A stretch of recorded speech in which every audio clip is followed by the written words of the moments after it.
இதுவரைக்கும் மிதுன ராசிக்காரங்க எப்படி இருந்தாங்க? சும்மா குடத்தில் இட்ட விளக்காக இருந்தாங்க. இந்த வருடத்தில் குன்றில் ஏற்றி வைத்த விளக்காக அவங்க வாழ்க்கை பிரகாசிக்கும். மிதுன ராசிக்காரர்களுக்கு கௌரவம் கிடைக்கக்கூடிய வருஷம் அந்த வருஷம் பிரமாதமாக இருக்கும். மிதுன ராசிக்கு ஆஹா ஓஹோ சூப்பர்னு நிறைய பதிவுகள் இருக்கு. ஆனால் நமக்கு அப்படி ஒன்றும் இல்லையே அப்படின்னு புலம்புறவங்களும் இருக்காங்க. மிதுன ராசிக்கு நடப்பு பலன்கள் வரக்கூடிய காலம் எப்படி இருக்கும் இந்த பதிவில் விளக்கமாக பார்க்கலாம். ஜென்மத்தில் இருக்கக்கூடிய குரு வீணான குழப்பங்களையும் தேவையில்லாத சிந்தனைகளையும் கொடுப்பார். பொதுவாகவே மிதுன ராசிக்காரங்க கற்பனா சக்திகள் அதிகம் உடையவங்க. அப்போ மற்றவங்க பிரச்சனையும் தாம் பிரச்சனையாக நினச்சி எதிர்காலத்தை பற்றின பயம் குழப்பம் அதிகமாக கவலைப்படுவாங்க. வருமானம் வர்றது அப்படியே போய்கிட்டு இருக்கும்.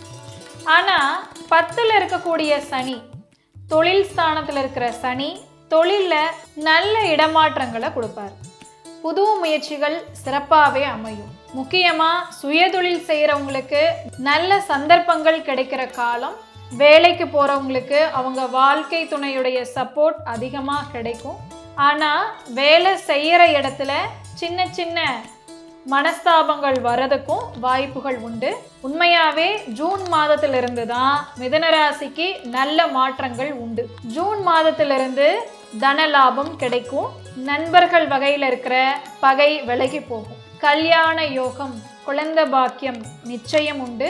அப்பா வகையில் இருந்த அந்த உறவுகளுக்கு இடையில இருந்த மனஸ்தாபங்கள் விலகி போகும். வெளியில கொடுத்த பொருள் திரும்ப கிடைக்கும். வேலையில இருந்த அந்த கஷ்டம், வேலை பளு குறைவாகும்.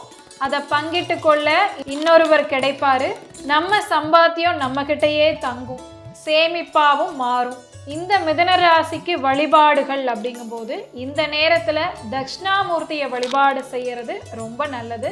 முருகருடைய அறுபடை வீடுகளில் தரிசனம் செய்யலாம். குன்றின் மேலே இருக்கக்கூடிய தெய்வங்கள் முருகரை வழிபாடு செய்யறது ரொம்ப சிறப்பு. 10ல் சனி இருக்கும்போது அந்த இடத்துல கர்மா அதிகமாகவே வேலை செய்யும்.